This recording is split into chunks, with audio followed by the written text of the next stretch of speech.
Hello, everyone. Welcome to episode 45 of the J Situation podcast. I'm recording this on January 12th, 2021. How you folks doing? Man, I have been sick as a dog. I'm telling you. I tell you what, man, at least I sound better today. It's quite an improvement, I think. I could barely breathe the last time I spoke with you. It was tough. So, hopefully it sounds better now. Looking forward to sharing some cool stuff with you. Man, you know what? I tell you what. Some insane things going on in our country right now. You know, hopefully all of you are staying safe, remaining vigilant. You know, just I'd ask that, look, forget about all that stuff right now. Let's talk about some cool stuff. I'm not here to stress you out. You know, I'm here to talk about cool science. And the J Situation podcast, as always, is brought to you by PEW Science. Pushing the silencer industry forward one test at a time. Visit pewscience.com for the suppression rating, the simplest and most accurate hearing safe ratings for your suppressed small arms. The suppression rating is in section 5 of the Silencer Sound Standard. The standard walks you through gunshot noise, sort of like Wikipedia, but cooler because it's about suppressed small arms. There are now 7 parts in the standard. They're all on pewscience.com for you to read.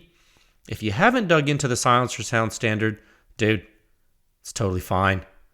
You can skip directly to the suppression rating in section 5. It lets you know how silencers stack up in comparison to one another with regard to sound at the muzzle and at the shooter's ear. And it gives you a hearing safe dose limit for the particular platforms on which the silencers are tested. You're not going to find this information anywhere else in the world, so go check it out. You know, the 6th section of the standard contains all the reviews. You know, you can check them all out on pewscience.com. And you know what? Now, since we added the 7th section, you know, if you don't want to look at the reviews and you're just like, you know, dude, just tell me what the quietest silencer is. That's fine. You can go to section 7. Section 7 of the standard is PEW Science Rankings. All right? Contains a simple database tool for you to sort through, and you can view the suppression ratings of all the publicly released test data. You can view the overall composite ratings for all the weapon systems, or, you know, the sound at just the muzzle or the sound at the shooter's ear, or whatever you want to see there. And then if something tickles your fancy, you can go and you can click on the individual review links there in the table, and it'll take you to the silencer that you want to look at. You know, it'll take you back to section 6 there in the respective review for each silencer. Okay, so go wild, explore, be merry. As always, if you are in the gun industry, in the firearms industry, and if you're a manufacturer and you would like to use PEW Science for private testing and consulting services, you know, you can go on pewscience.com. There's a form on the website with which you can submit that inquiry. You know, you can go to pewscience.com. You can hover over services and support, and you can click on get a quote there. Folks do that, and I'll get back to you fairly quickly. And you know, if you do decide to test with PEW Science, you know, your contact information, your test data, anything we do, you know, we maintain strict confidence in those consultant-client relationships, so you don't have to worry about that. You know, PEW Science does a lot of R&D for companies. You're never going to see that data. That data is private to them, and we perform that research and development for those companies. And sometimes, you know, every once in a while, you actually do see the fruits of those efforts published on pewscience.com. We've released a couple of those. You can see those on the website. There's always a disclaimer. If something like that is published, you'll see that was a paid effort because PEW Science was helping out a company. And more of that's coming, actually. We've done a few of those last year, you know, in 2020, and some of those folks have chosen to publish with us. So we're going to go ahead and publish the test data that they acquired as part of their contracts. We're gonna publish it for you guys publicly, so you can reap the benefit of that science And PEW Science thanks those companies for that.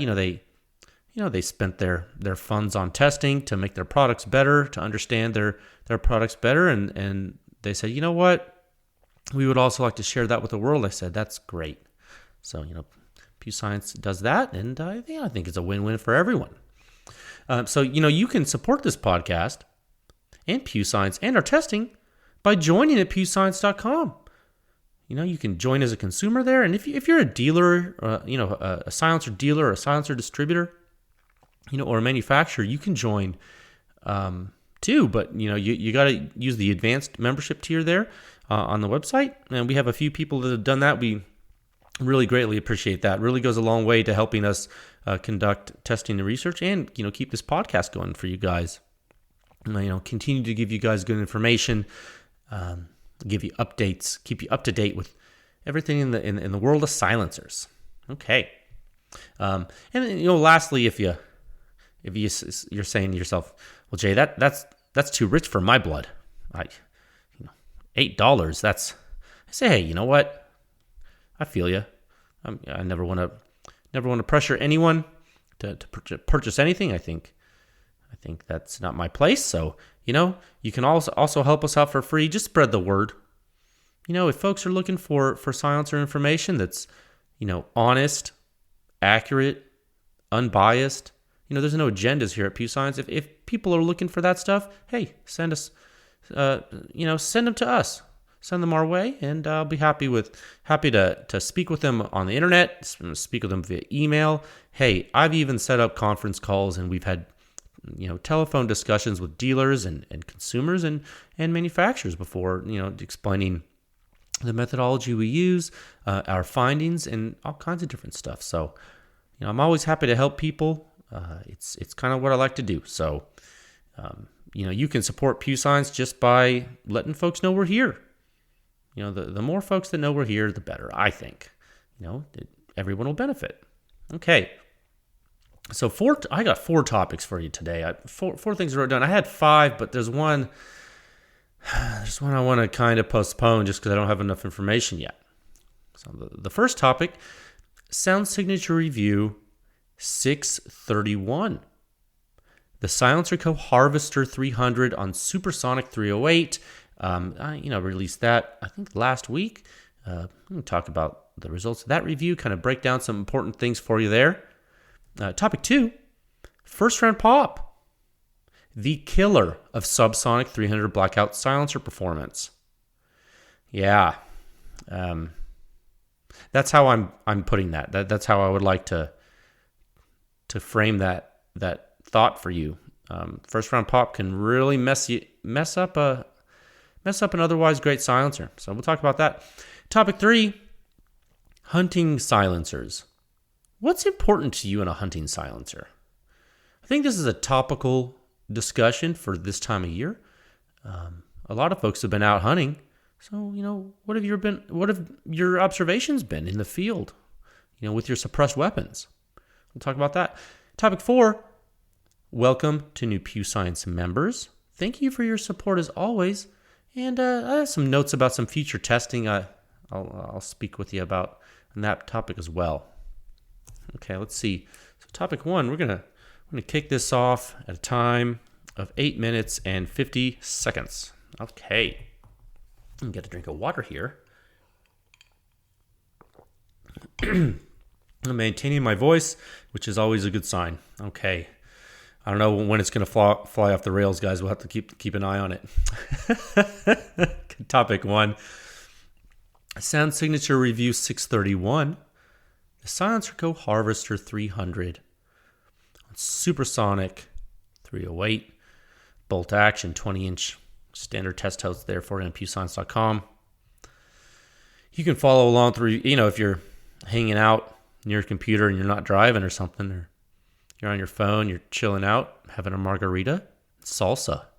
You can, you could go to pewscience.com right now and check this out. Sound Signature Review 631 there, section 6. So, this silencer, this is a weird one, right? It was weird for me, mainly because I was not familiar with this silencer like really at all before I tested it, I have to admit. I do have, and I've said this before, longtime listeners will recall, I do have a certain silencer industry knowledge gap in time due to some stuff I had going on like a long time, like in my life. So I kind of missed out on being a silencer consumer during a certain time window. And so I definitely missed some popular models, if that makes sense. Like I didn't necessarily miss them completely, but I missed them in common use. Like I missed their debut and then like, oh yeah, let me put that on this guy. Like I just like I had this weird thing where I was focused on other stuff. So, I picked up this silencer and I was like, I was like, why haven't I shot this silencer before? It was weird. It was one of those things like, of course, how could I have forgotten about the harvester? And then I realized why. I was like, oh, okay, well, you can't keep on tabs on everything. The harvester is an interesting silencer in that there are two versions.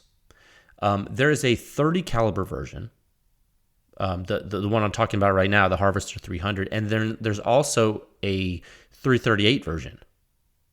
You know what I'm saying? And so I tested the 30 caliber version, the Harvester 300, and you should keep in mind that the things I'm going to go over and I'm speaking about are pertinent to that version. Okay, so I like anything that might seem like it applies to the 338 version. It may very well apply, but I do not know. I've not shot it. I haven't evaluated the 338 version, so just keep that in the back of your mind. I don't want to confuse you or something. So okay. So yeah, like I was saying, it's a very interesting silencer. It is actually 1.375 inch diameter silencer.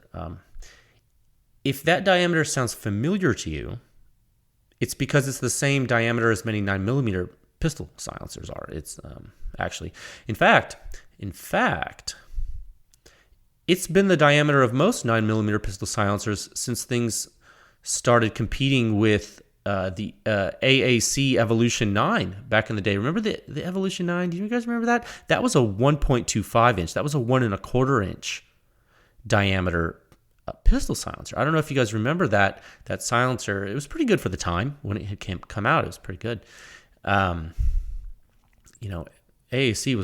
they were a juggernaut back then.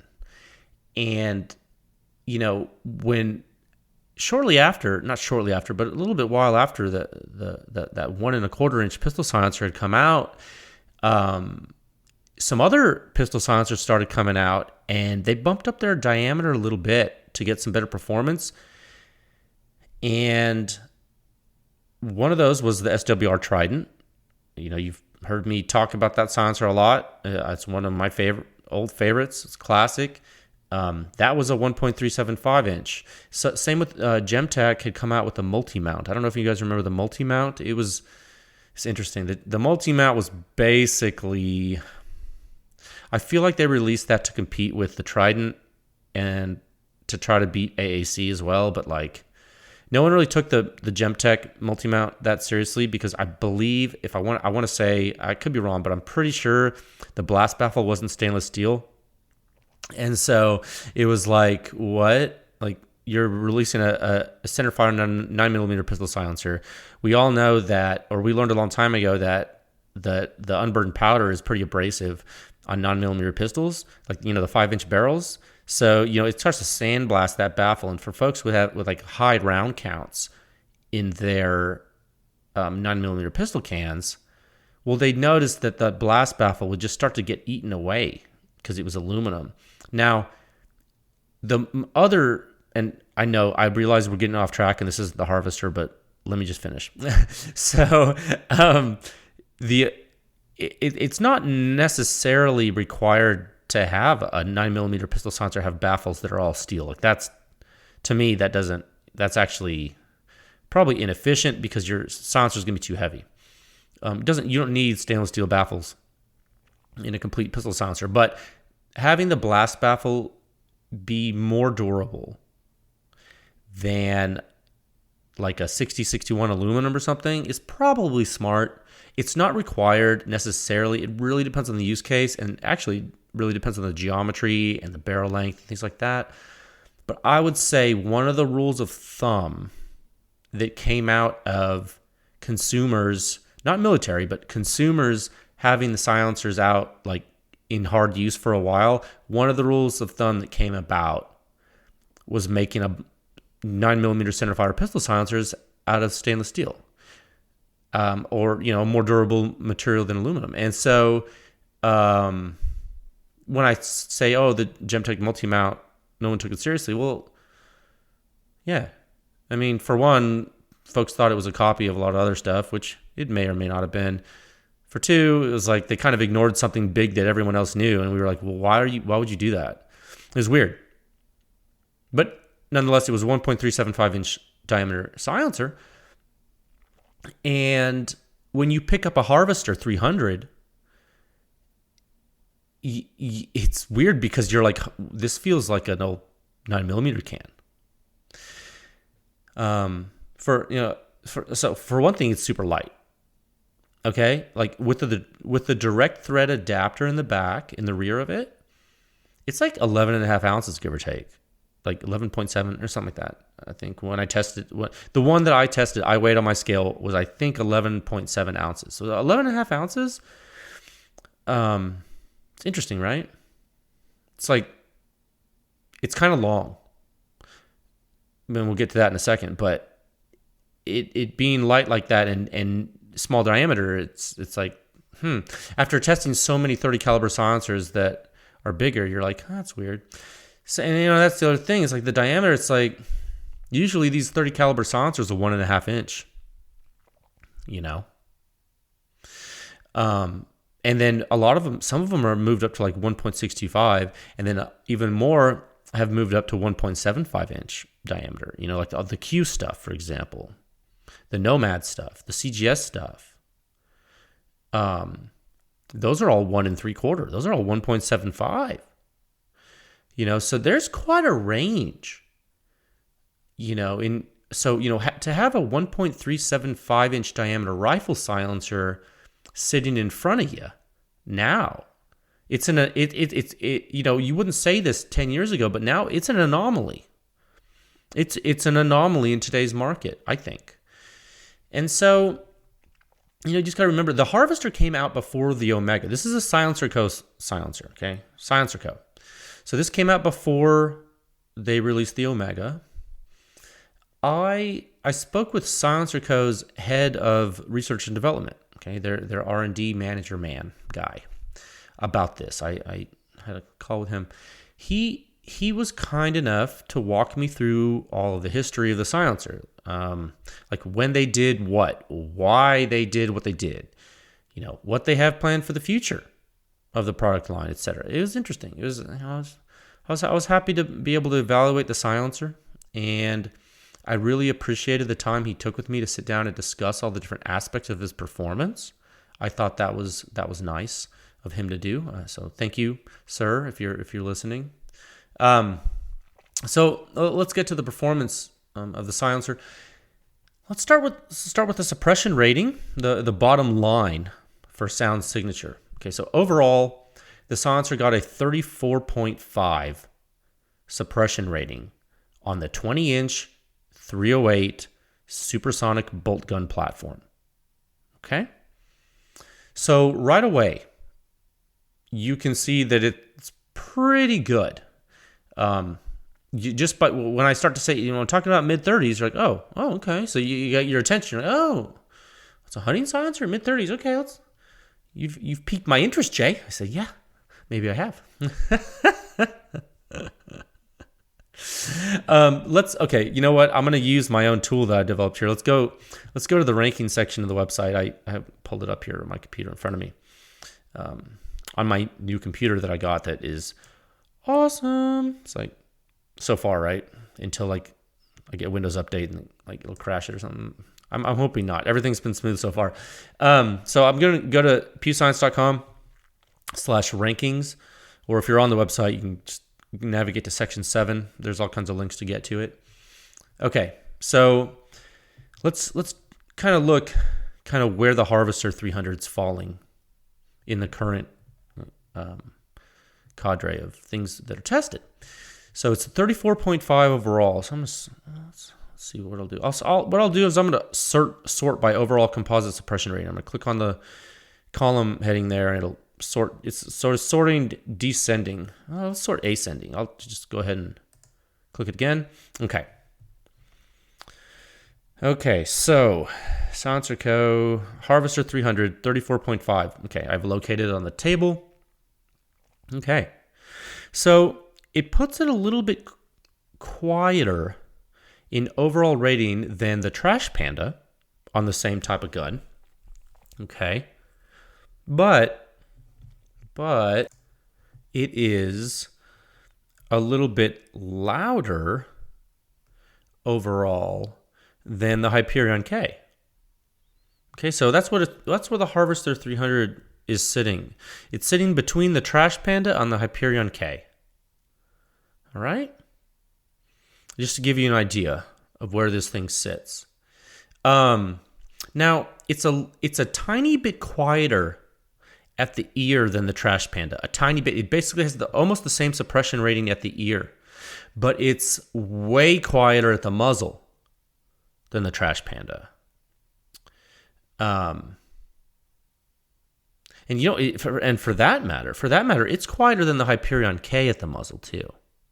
Why is that? Why is the Harvester 300 so quiet at the muzzle? But it seems to be on par with the Trash Panda at the ear. What's going on, right? You're why is that? Well, here's where there's something really important to understand about the Harvester.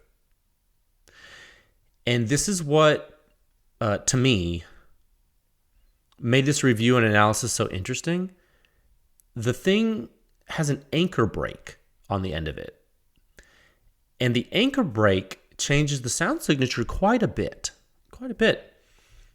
The thing that is really interesting about it is the anchor brake is used to mitigate recoil.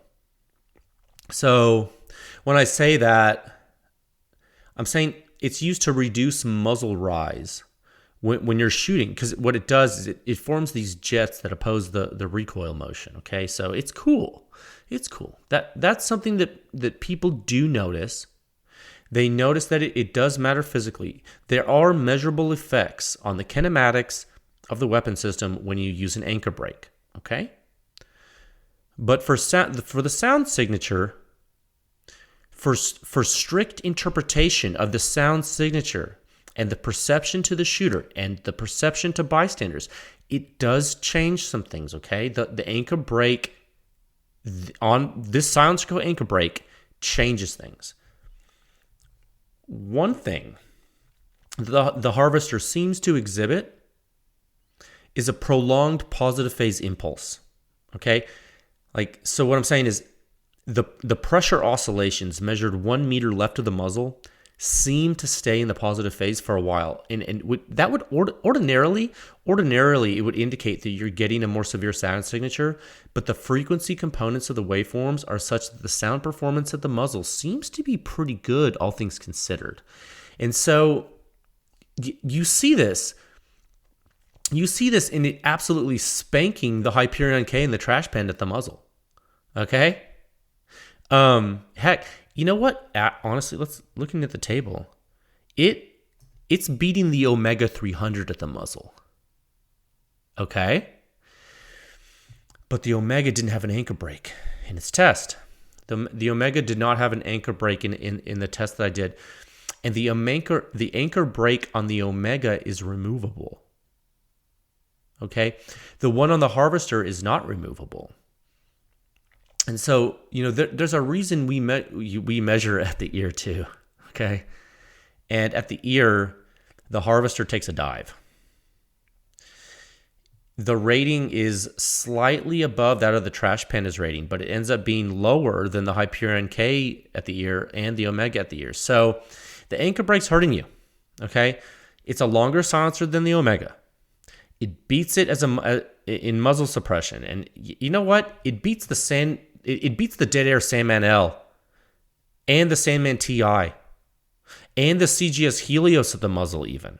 If you look at the table, right, at the muzzle, you're getting a 26.9 rating at the muzzle. Okay? I mean, let's look.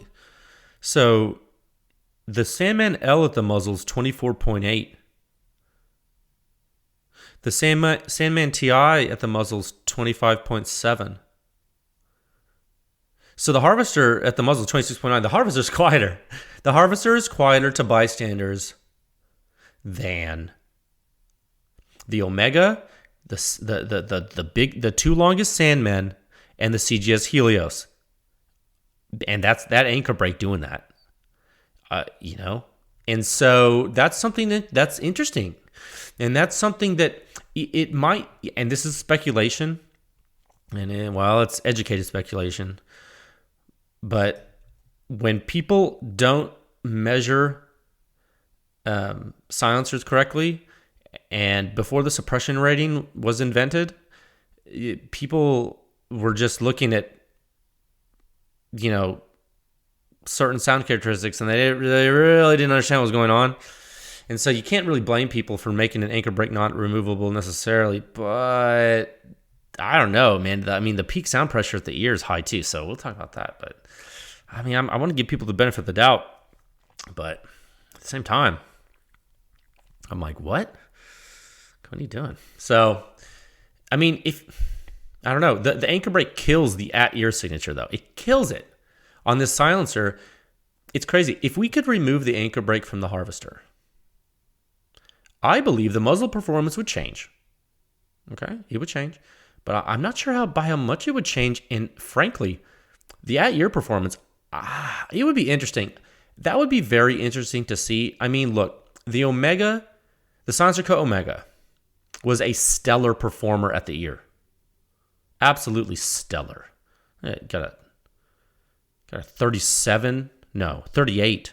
Got a 38 at the ear. Come on, man. If the Harvester could beat that and not have a huge muzzle penalty, man, you might be looking at one of the best lightweight hunting silencers there is.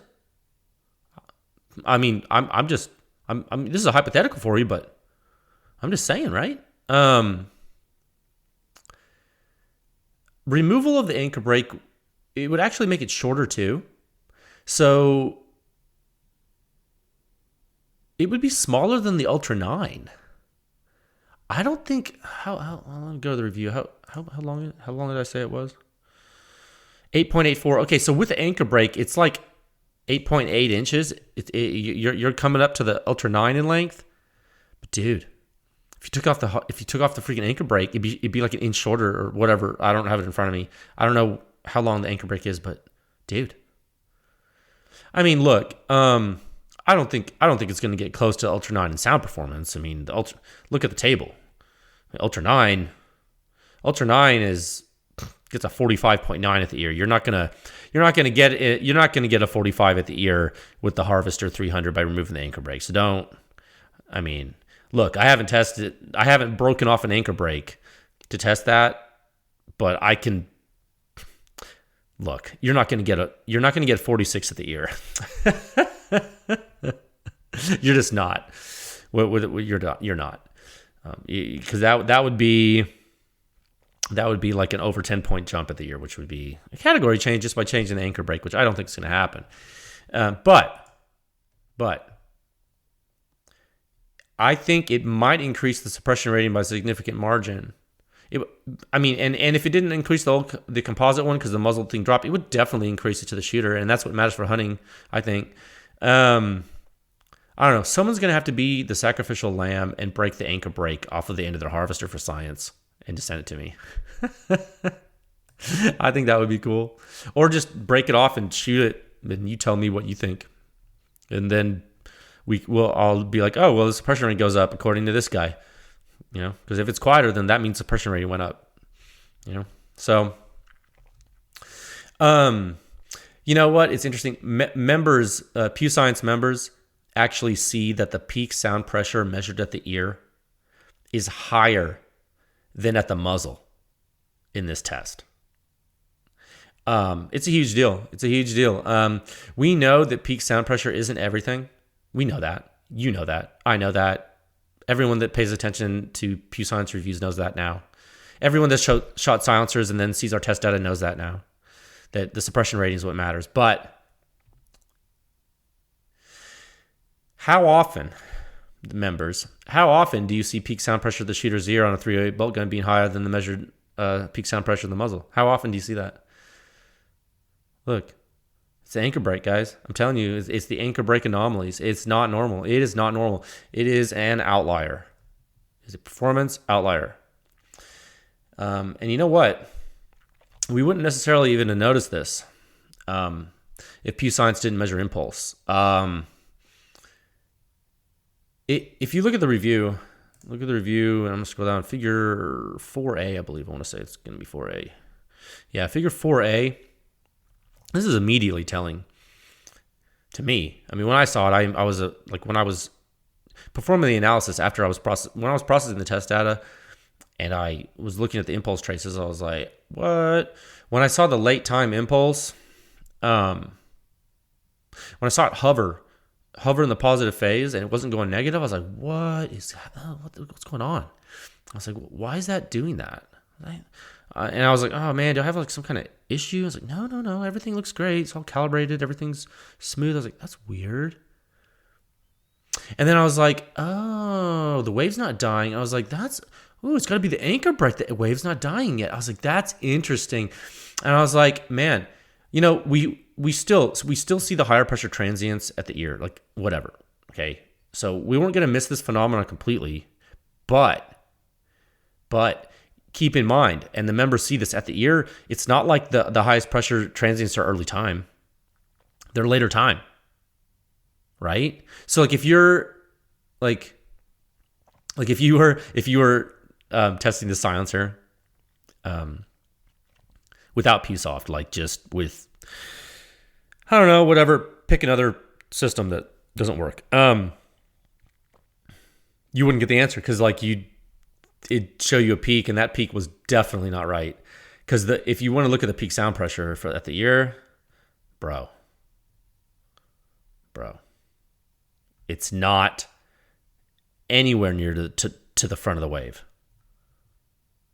at the ear. It's nowhere near it. And so unless you're looking at the whole waveforms, how would you know? How would you know? You can't know. You know what I'm saying? So like maybe this is why, and this is weird, like when was this silencer released? Like I don't even know the year. But is this the first time you've heard someone talk about this? Like, and if so, ask yourself why. Okay. Because this is what it takes, man. And so, I'm not sure if PEW Science didn't do this, I'm not sure you would have this information. And frankly, SilencerCo had it. They figured out a long time ago, they're like, why is our silencer so loud at the ear? Oh, crap. Why? You know what I mean? So, hey, the people making the silencer, I mean, I think they saw my data and they were like, oh, well, that's good. I'm like, yeah. So hopefully the data helped SilencerCo for sure.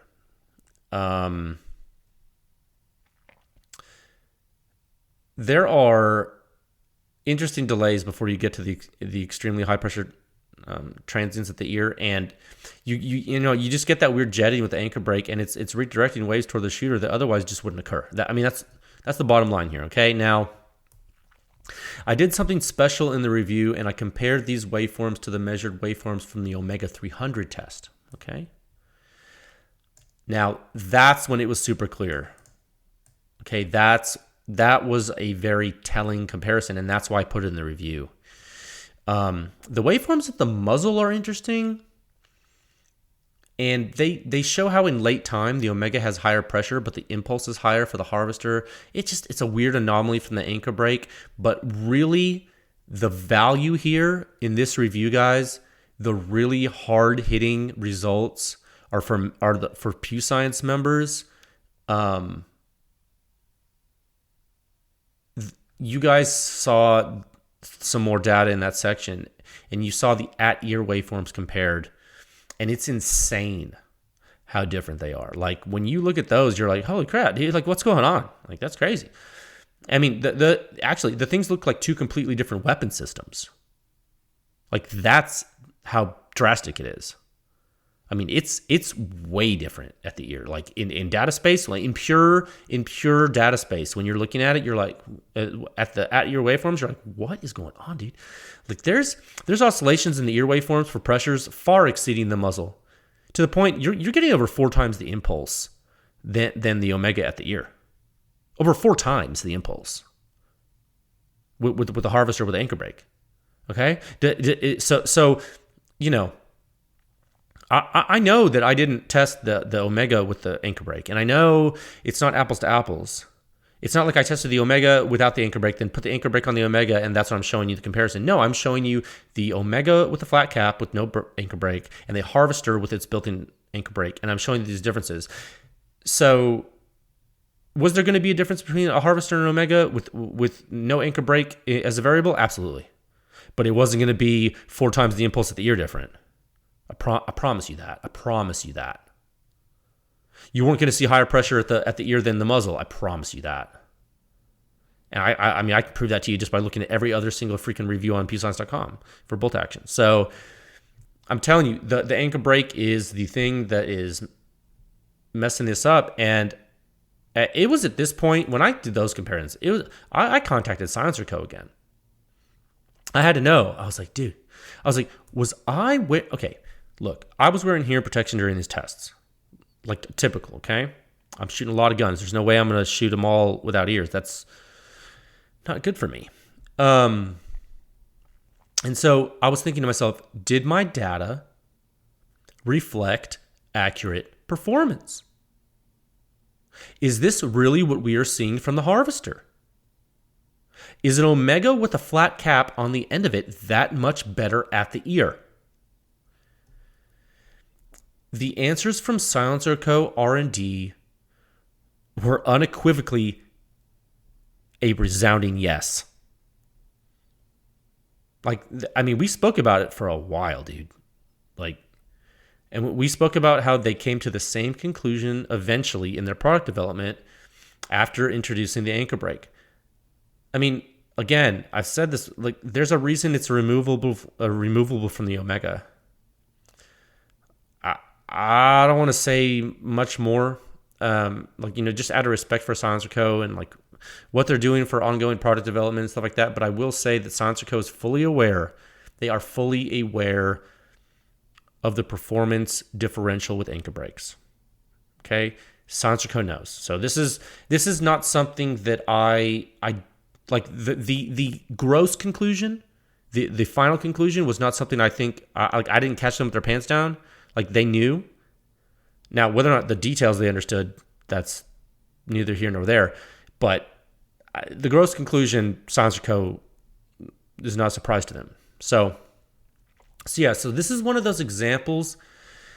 This is one of those examples of a review, of a sound signature review, in which I'm super pleased that the conclusions were big. Okay? I'm pleased that the conclusions were something that I think is useful to consumers. It's useful to the industry. It's useful to manufacturers. I can't tell you how many people asked me after I released the results of the Omega test, hey, Jay, like, what do you think? What would have happened if you had tested with the anchor brake? Or what happens when I shoot my Omega with the anchor brake? And I can't tell you how many times I said, man, you know what? I don't see it changing the results that much, honestly. I don't think it's going to matter. I said that. You guys, and some of you guys called me out on it. You're like, dude, remember when you said that, like, it didn't matter? And I was like, I do, bro.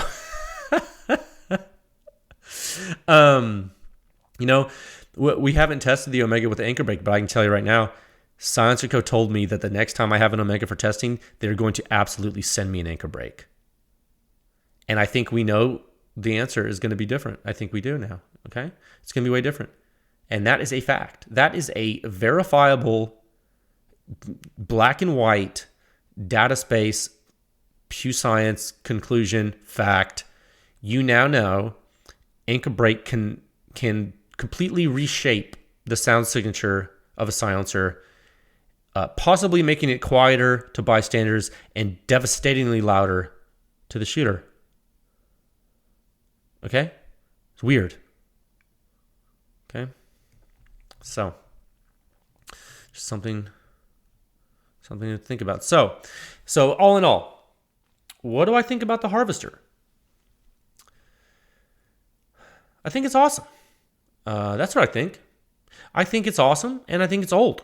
And I think it uses a neutered copy of the Omega baffle from SWR, and I think it has a lot of potential. And I think it could be awesome if they took off the anchor brake. That's what I think. I think this silencer is probably one of the best hunting silencers, and I think because of how light it is. I think the Omega baffle shows its promise continually in the industry, and I think that the Omega baffles and their derivatives stand the test of time. What's old is new again, frankly. You know what? It's going to be a while until companies start moving away from that stuff, but mark my words, they won't. There are so many offshoots. It's actually becoming increasingly difficult to find a baffle in a rifle silencer that isn't on some level a direct descendant of the Omega baffle in many large brands. Many. Which, hey, sometimes that's what happens to technology, and until new stuff comes along that's an evolution of it or a radical departure, I guess we'll have to see. I'm not saying the evolutions are bad. I'm just saying this is the reality, and I'm saying this because I don't think anyone else is going to say it if I don't.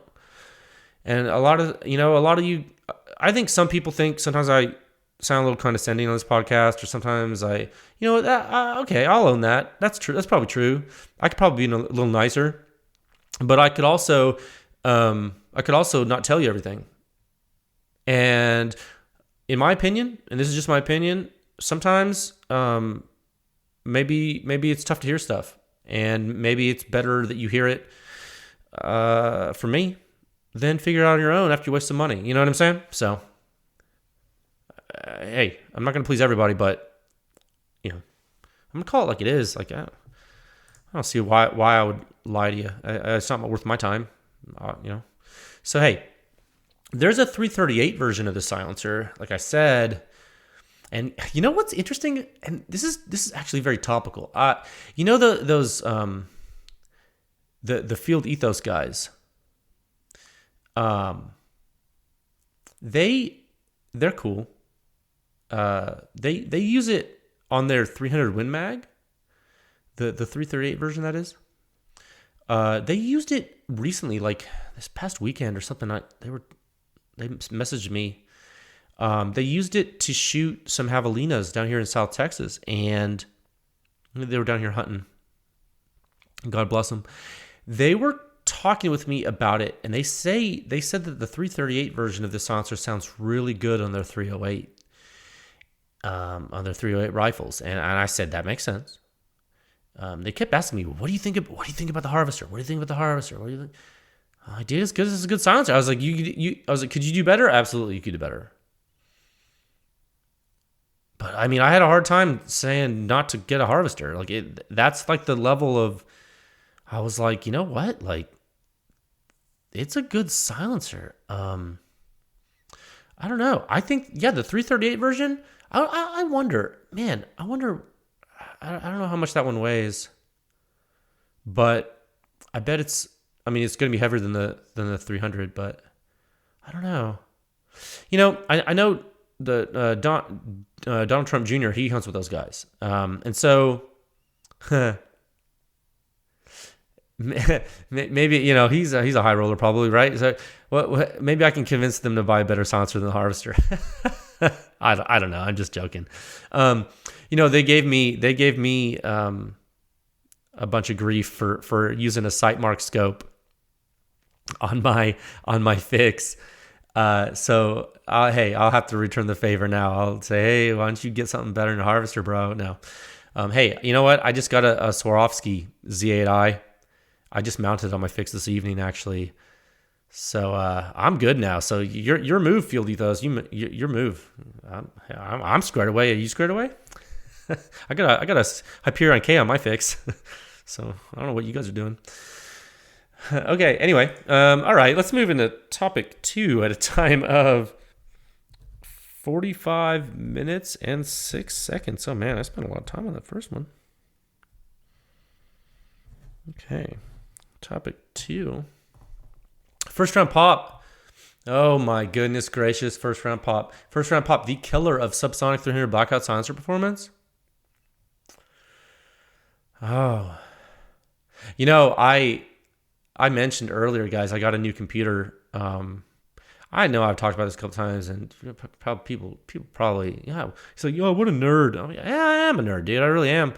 Tell you what, I love it. I love this computer, and I was doing a PEW Science analysis with it this weekend. I mean, that's what the computer's for, and dang, some of my code was just running really quickly, and it was like to the point where I would normally, I don't have exact numbers for you, but on my old machine, I was waiting like, I don't know, maybe a minute for a certain run, for example. And this one was like 20 seconds or less. And I was like, whoa. I was like, that was weird. And, you know, it's not like I'm doing that once. It's like I have a bunch of those to do. So it's like, so I'm doing that. And I'm like, huh. I'm like, that's just a CPU thing. That's not even counting like the storage speed increase and other performance dividends and like the speed of the RAM and, you know, all the other things in the chips, like across the chipset bus. I'm thinking to myself, you know, this is cool. And so, you know, I was doing a lot of PEW Science analysis, and because of using the new computer, I was able to get quite a lot done this weekend. Besides being really sick, I was like, well, you know, this sucks, but at least I can do some work. I'm stuck inside, do some work. It's pretty cold.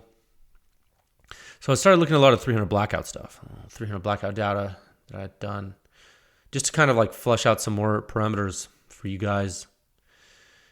And it's going to be a rough road for 300 blackout subsonic. The casualties are piling up, guys. They're piling up as I complete some of this analysis from one of these test series. I analyzed a lot of waveforms, man, this past weekend, and first round pop is gonna kill more suppression ratings than you think than you would think. What a shame, honestly. It's just so dang blatant on some silencers, and it's straight up murdering the rating, dude. Every shot measured during the test goes into the rating, okay? Like, I do not exclude shots. That's very important for you to know. Like, the test data does not get excluded. Like, it's all in there. Like, every test, if I use a test, then then everything from the test is used.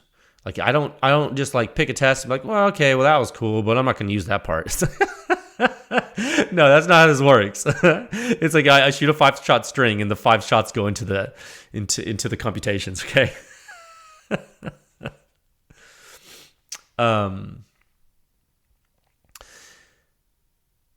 And frankly, I'm not going to separate it so that folks will see, oh, but that silencer did really well except for its first round pop. No. I'm not going to give you suppression ratings of the other shots. I'm not doing that, because that's just gonna let people game the system. I'm not letting manufacturers game this. Okay, that's not how this is gonna work. Like, the way you game the system is you make a quieter silencer. Okay, like there ain't none of this. Oh well, we'll get this part of the rating is gonna be great because we don't care about first round pop. No. No.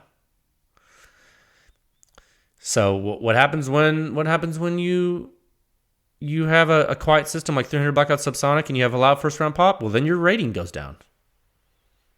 That's how it is. And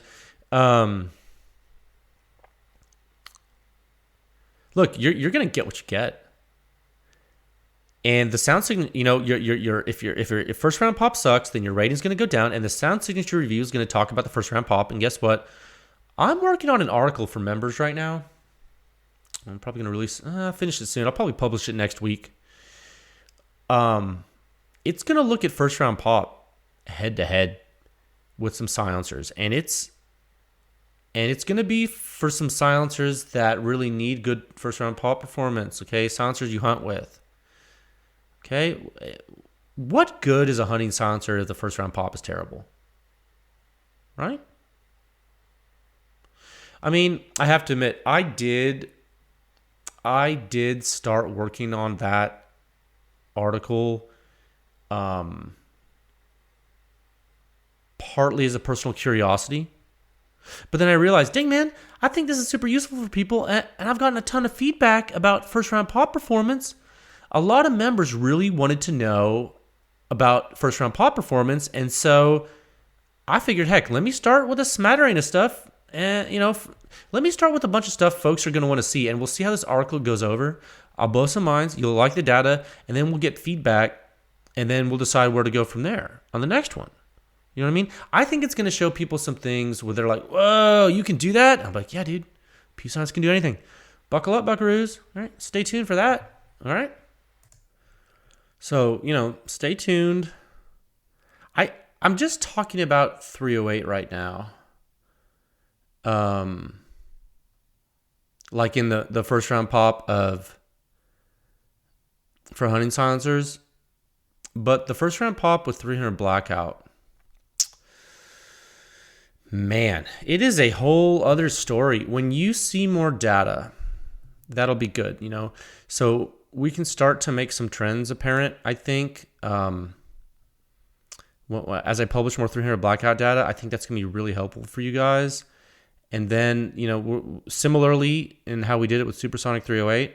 And so I think that's going to be cool, but, stay tuned. So I did want to mention first round pop being a big deal for 300 blackout. I mentioned this on social media briefly. I got a lot of feedback immediately from users with, anecdotal reports saying, dude, I couldn't believe how loud for example, this one guy had a SAM NS on some kind of 300 blackout AR, and he was like, dude, I was shooting my suppressed pistol. I shot my 300 blackout subsonic AR with the SAM NS, and like the first round pop was really loud. And I was like, huh, imagine that. I was like, yeah, well, happens sometimes. Happens sometimes with silencers. It happens a lot of times at 300 blackout. Okay, so anyway, so stay tuned for some upcoming information on that. We're going to head to topic 3 at a time of 52 minutes and 58 seconds. Okay, topic 3, hunting silencers. Hunting silencers. What's important to you? Really, guys, what is important to you in a hunting silencer? I think we're starting to build a list here. Frankly, just talking with you guys, right? Just talking with you folks. Let's go. Number 1, first round pop. We just talked about that. First round pop's probably super important. Look, sound might not be on the top of your list as the number 1 important thing for a hunting silencer, but the sound aspect in total is most likely limited to how it sounds on the first shot, right? Okay, for a deer hunter, for example, look, you're most likely only going to be using it one shot at a time. I know a lot of you are commandos that kill hogs, but relax. Okay, you're definitely a special case. Okay, the vast majority of people hunting are shooting one shot. I promise you. Most people don't even have silencers, so so relax with your delusions. Hey, look, I hunt hogs too. I got a suppressed AR10 I hunt hogs with. I'm a lunatic just like you. But we're talking about chances are you're most likely going to be shooting it one shot at a time. And the first round pop is probably the most important performance parameter for you to worry about with regard to sound signature. And the at ear signature is the subset of that which probably makes the most difference. And even so, like, okay, so you have sound signature is one thing, right? Then you have first round pop, which is like a subset of your sound signature. And then you have at ear first round pop, which is probably like, if you had to drill down, that's probably, when it comes to sound, what you care about most when you hunt with the hunting silencer. How loud is the first shot to your ear as the shooter? Okay? Does that sound fair? I think it sounds fair. I mean, to me, it's probably practical for most of you. So, okay. So that's one. So that's the first thing I think that is probably important to you guys for hunting. Now, another thing is weight. Weight's super important. There is not, let me put it this way. There is not a person that I have ever met who was like, man, I'm going to go carry my gun around in the field. I sure do wish it was heavier. I have literally never heard anyone say, and I've talked to a lot of hunters, like, so I don't even think I need to argue that. And then the third one is, look, okay, let me go back to the weight really quick. Yes, I realize some of you think that folks in Texas just like drive up to a blind in a vehicle and then they can basically put like a Barrett 50 cal out the window of the blind and then shoot because they don't need to hunt anywhere. Okay, so for a lot of folks, that's probably true. But for a lot of folks, even hunting out of blinds, they're walking to their blind. Look, the length, look. The weight is important. And the next thing I was going to talk about is length. Overall length.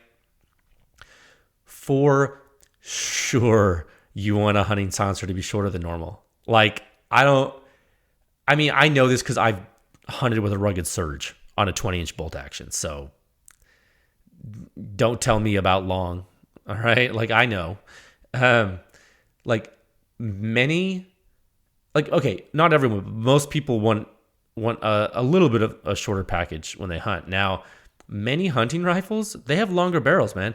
Either because you're wanting the velocity, or maybe just because, and it means adding anything to the length of the gun, it's going to make it possibly longer than you were really planning on having when you bought that gun for the fields. You know what I mean? Like, it's all fun and games until you put something on the end of your gun. You're like, dang, that is long. Like, I mean, and it might not bother you, but it bothers a lot of folks. So I don't know. As a hunter, I can sympathize with having a shorter overall package for sure. I get it.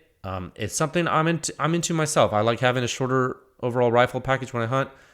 And it's something I think a lot of you guys are into as well, just from general interactions with you and interactions with hunters and like just in general. I've noticed that. So I think those are the three main things. Okay? I'm trying to get parameters that matter for folks for something I'm working on. And so if I miss something besides first round pop, weight, and length for hunting silencers, let me know.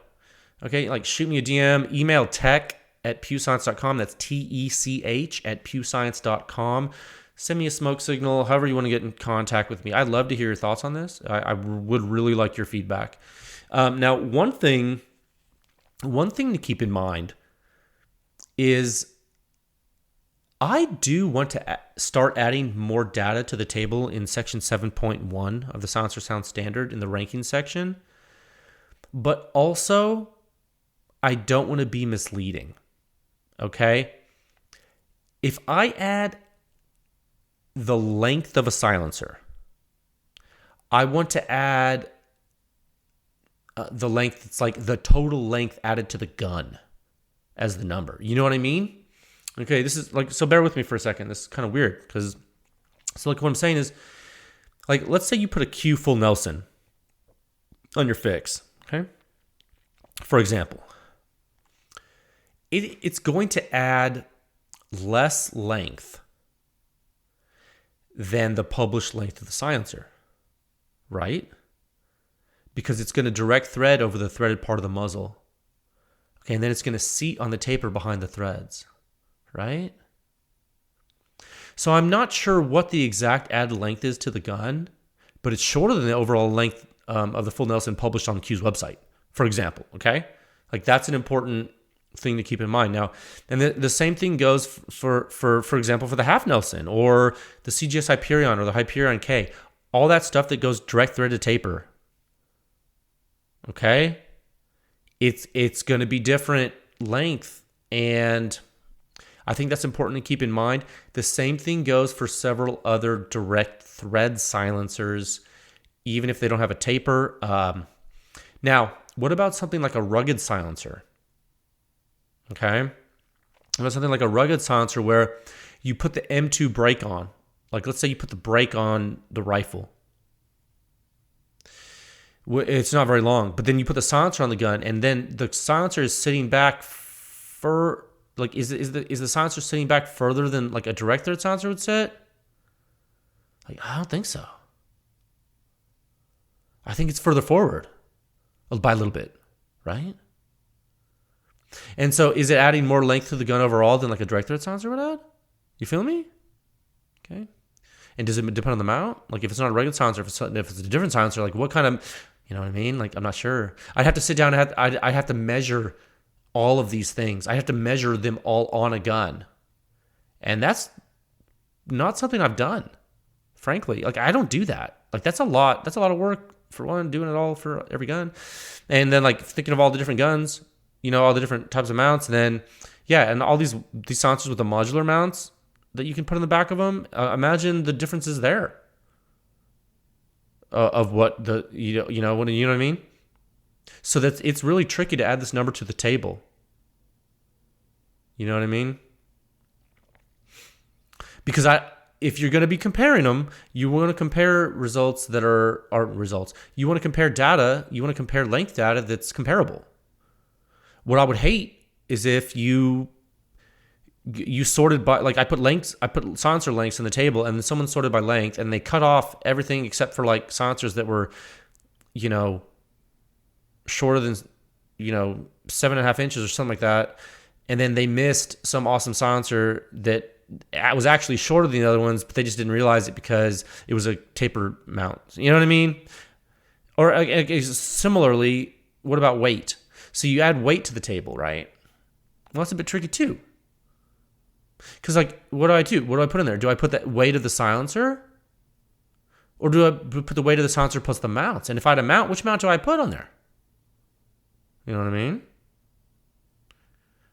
So am I going to artificially inflate the weight of a silencer in the table, and then someone goes and uses the table as a purchasing tool, and then they sort by weight, and they don't even consider it a silencer because I listed it with the weight with some heavy mount it comes with when there's a super light mount option, and so they never even consider the silencer. You know what I mean? So that's a lot of responsibility, dude. Like, that's like, to make a table like that. That's a lot of responsibility. And so I feel like this section of the suppression of the silencer sound standard, this section is the suppression rating section of the rankings section. And that's why it has the suppression rating info in it. Understand? So when you guys are asking for me to add data to the table, believe me when I say I sympathize. I agree with your requests. I think they have merit. But I also think about all these other things. And I think about how much responsibility I have to properly convey information to consumers and the public without selling some folks short. What I don't want to do is sell folks short. I want to be fair. And the suppression rating is objective and it's comparable across everything. And I feel like that's the most fair. Actually, the suppression rating is the most fair sound rating invented in the history of mankind for impulsive noise. Okay, I can assure you of that. And you wouldn't think that doing weight would be harder. Turns out it is. No, you know what I could do? I just thought of, what if I like put the mounts in a database, and then I cross-reference the mount database with the silencer database, and then you could select what mount you want to add for the length.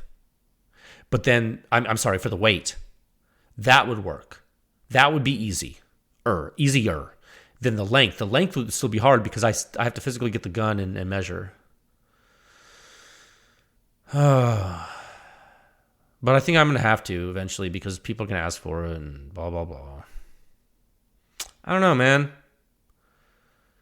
So I think that's what this is turning into. Despite like me not wanting this to be a buyer's guide, I really don't want that. Like I've said time and time again, where I do not want to tell you what to buy.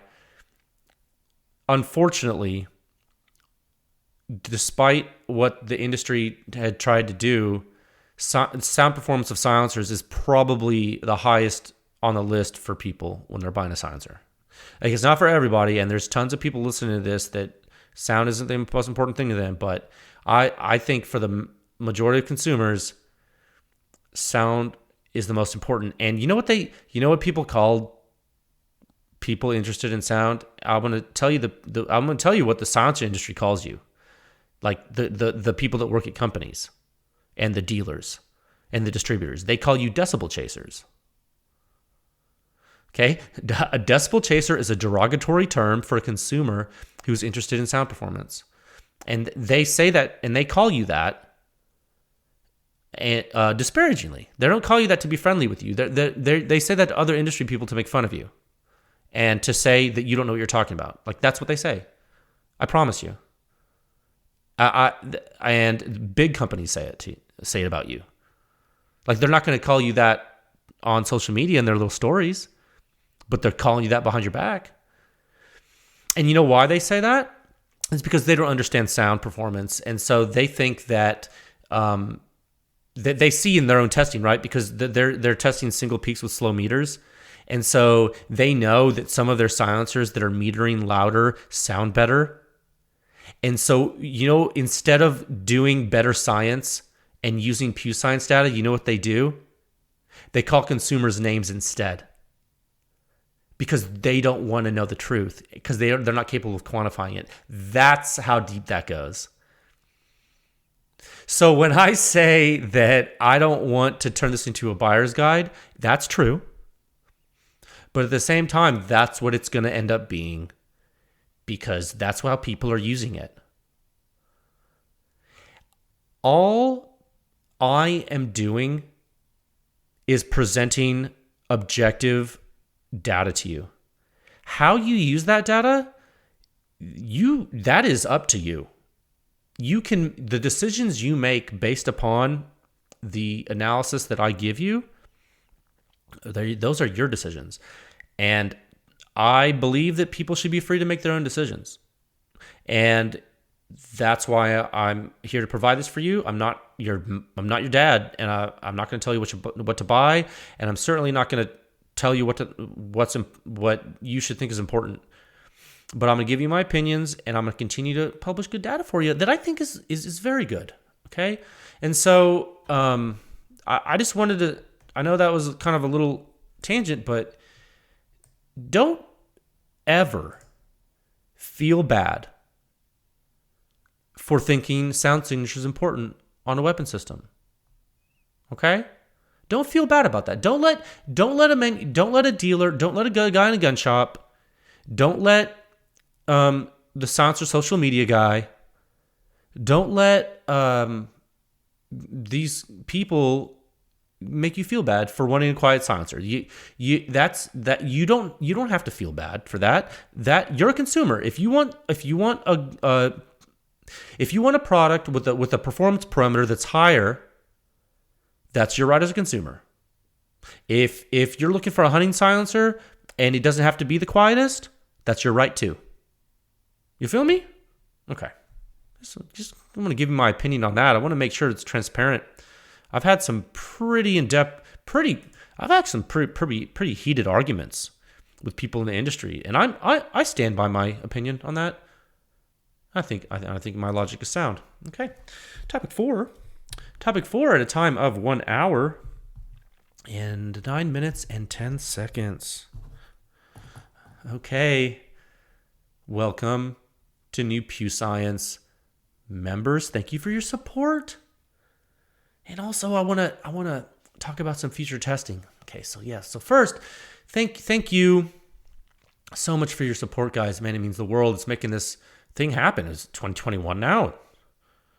It's it's just the first couple of weeks of January. Just got back from vacation doing this stuff, but man, I'm so glad you guys have stuck with us. It means the world. All of our members, you continue to amaze me. You have wonderful questions, wonderful interest, and curiosity. It's fantastic. It's awesome, dude. Thank you to PEW Science clients and the member companies too, and the dealers. Dude, it's so awesome. You know what's really crazy? We've already sent some testing proposals this year in January, and it's only the second week of January. PEW Science has already sent some proposals for new work. That is awesome. Like, that's what you want, right? Hit the ground running. Hit the ground running in 2021. There's so much to do. Man, I am excited for the data that's going to be generated this year. It's just so much on the plate. So much on my plate. It's a lot of responsibility. It's a lot of pressure, but I'm a kid in a candy store right now. I'm a gun guy. Remember that. Like, whenever I get to shoot silencers and I want to evaluate them, I am like, it's hard work, but dude, like, this is awesome. Like, it's gonna be awesome. We've talked about this a couple times this episode, but a lot of people are using the rankings part of the website now. A lot of you are, and like, I know this. I can, it's actually kind of weird. It's a little bit scary, but it's not that scary. I can actually see the user paths. I'm not looking at like who you are. I'm looking at when a user goes to the site, like how the path of the traffic flow works. I'm kind of learning about that and how to understand that. Look at that with analytics, and I can see what you guys see, and like where you go, and where you go when you go there, and what you seem to want to look at, and how you're getting there, and like all that stuff. It helps me know that the data I'm putting on the website is good, because you definitely like looking at it, and it's super awesome. Like, you're definitely using it. If you ever have any suggestions for improvements, please let me know. I'm here. I've already incorporated some for member suggestions. I do make little tweaks here and there. Some of them you won't notice, but members do reach out to me, and we talk about improvements. I feel like this website is for the community, so I want you guys to be able to use it. Am I the best web designer? Not even close. I'm actually pretty terrible. I have received some pretty negative feedback from a couple guys. They must be web designers. But then, they had some questions, and I let them know, and they were like, oh. And then they're fine. And then I realized, okay, well, if they had a problem navigating, that's on me. I need to improve something. So if you guys see something that's just not clear, please let me know. I will try to do better. I will definitely try to do better. Yeah. Okay. Some housekeeping items real quick. If your membership payment, for some reason, like if you're like, let's say you use an online vendor and like all their like credit cards get stolen. Like, if like, that's happened to me before, where like I get a letter in the mail and my credit card company's like, we're not going to tell you who it is, Walmart, but Walmart lost like all its credit card data, and now you have to get a new card. Yeah, so that happens. Like, it happened to me before, with some of my personal cards before and stuff for different things I use them for. If that happens to you and you lose your card, or it gets stolen, or it's fraudulent, and you can still log in to PEW Science, you can log in and change your payment method. And if you can't, you can still click the My Profile link in the login box, and you should still be able to change your payment method there. So let me know if you have any issues. I had some folks that reached out to me about that recently, and that's why I bring it up.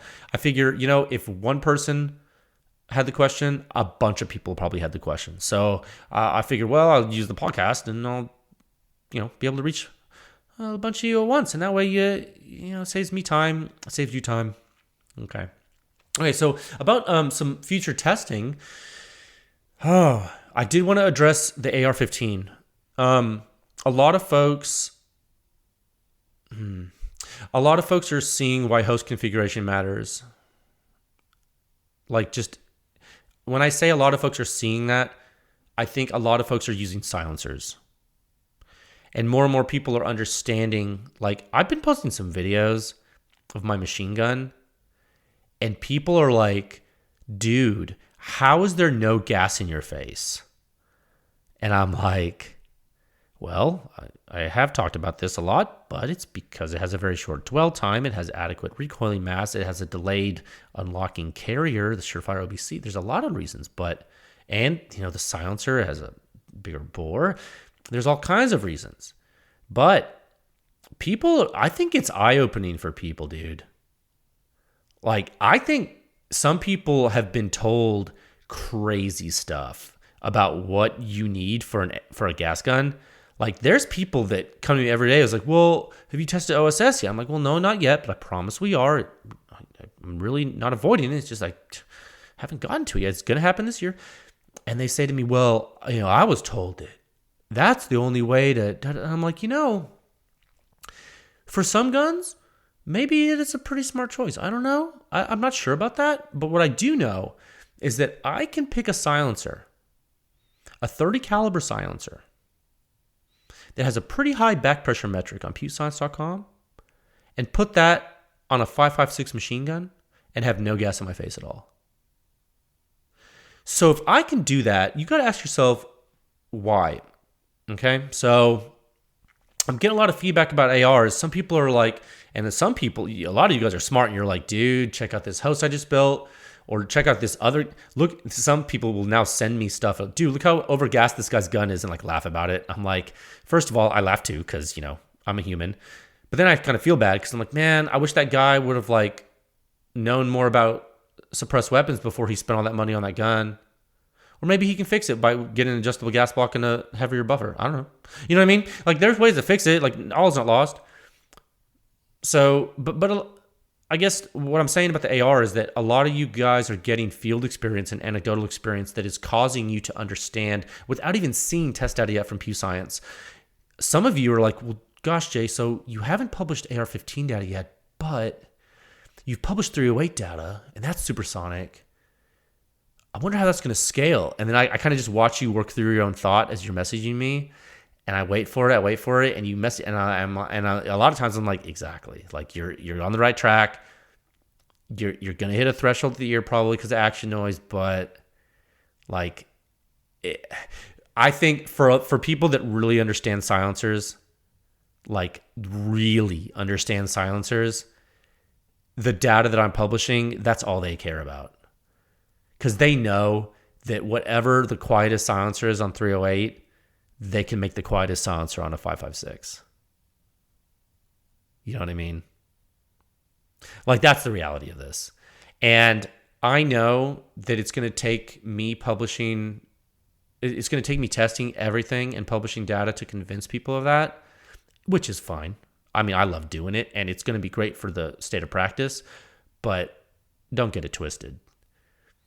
Supersonic flow rate is supersonic flow rate. And if you think there's going to be some high-performing silencer on supersonic 308 that all of a sudden does terribly on supersonic 5.56, when another silencer that does terribly on supersonic 308 is going to go awesome on supersonic 5.56, you're smoking crack, dude. Because that makes no sense at all. Okay? Like, let's keep that in mind. Now, if we're going to talk about how the back pressure is going to influence the host, well, that's different. But then again, what have I said? Host back pressure sensitivity is a function of many variables, and not every host cares. That's just a simple fact. And that's going to disappoint some people that think that they have to have a loud silencer because they have to have a lot of flow through it, meaning they have to have less flow restriction. They have to let more sound out so the more pressure won't stay in. Like that, a lot of people want that, and that's fine, but you don't need it all the time. So for AR15, what I think I'm going to do is for SBR. This is what I've been thinking. I think we actually need to test more than I originally thought. I think we're going to need to do a 10.3 Mark 18. And I want to do that with a standard 7/100th inch diameter gas port. Okay? Non-adjustable gas. Then I want to do my 11.5-inch unicorn host, the 11.5-inch mid, okay, with adjustable gas, okay, representing the best SBR possible, okay. Then I want to do a 14.5, and I'm undecided on the 14.5 config yet. I don't know if it's going to be 14.5 mid, 14.5 carbine, and if it's going to be adjustable gas or not. I'm leaning toward 14.5 mid adjustable gas to see like what. And those three, that would be the SBR gauntlet. Okay, 11.5. I'm sorry, 10.3, 11.5, and 14.5. And I think that would cover all the SBR bases. I think that folks with the 12-inch and 12.5-inch can interpolate. That's what I think. You know what I mean? And interpolate between the 11.5 and the 14.5. That way, I mean, trust me, I think that's going to be probably smart. Now, I think we should go ahead and pick those three hosts just for a pilot study and then pick a smattering of silencers just to see what the differences are. I think the 10.3-inch, the 07 gas port, I think that's necessary because it's not an adjustable gas block and it's going to show off the shelf with no tuning other than buffer weight. We're going to have to standardize on buffer weight. Other than buffer weight, what can happen is that with that carbine length gas system on that 10.3, I think that's important. Now, the 11.5 mid, that's the thing. That's just going to be, like I said, optimized SBR. Like, what's the most optimized SBR you could possibly have? That's 11.5 mid. And then the 14.5 mid, I think it's just worth testing. It's different enough than 11.5 to be worth testing, and it's still an SBR. Okay?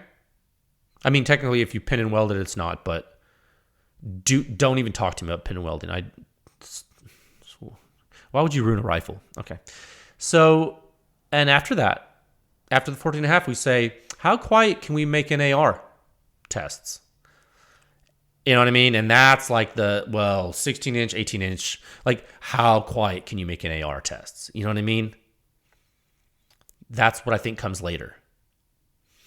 But I think with silencer use, the highest demand is SBRs. Or when I say SBR, I don't necessarily mean registered short barrel rifle. I mean AR15 with the barrel less than 16 inches. So whether you're running a pistol brace or a stock, I don't care. What I'm saying is short barrel. Okay. So I think that's not happening right now, but that is like in the works. I want to get that done. That's like my plan. I'm now shopping for. I am actually shopping. I need to find a Daniel Defense Mark 18, either a complete gun or a complete upper with the 070 gas port. Like I need to buy that. So if anyone has a lead on that, let me know. I will purchase it like immediately. Okay, so I need to buy one of those. And then the 14.5, I will probably build because I have a really cool URX 3.1 KAC handguard to use for that bad boy. So that's going to be I'll just turn that into a test host and also use it myself. You know, it's one of those perks of PEW Science situations.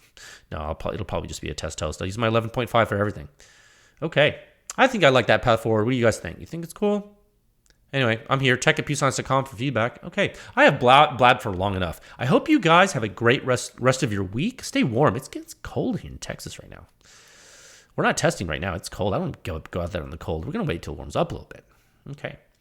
Hope you guys have a great rest of your week. Please stay safe with everything going on.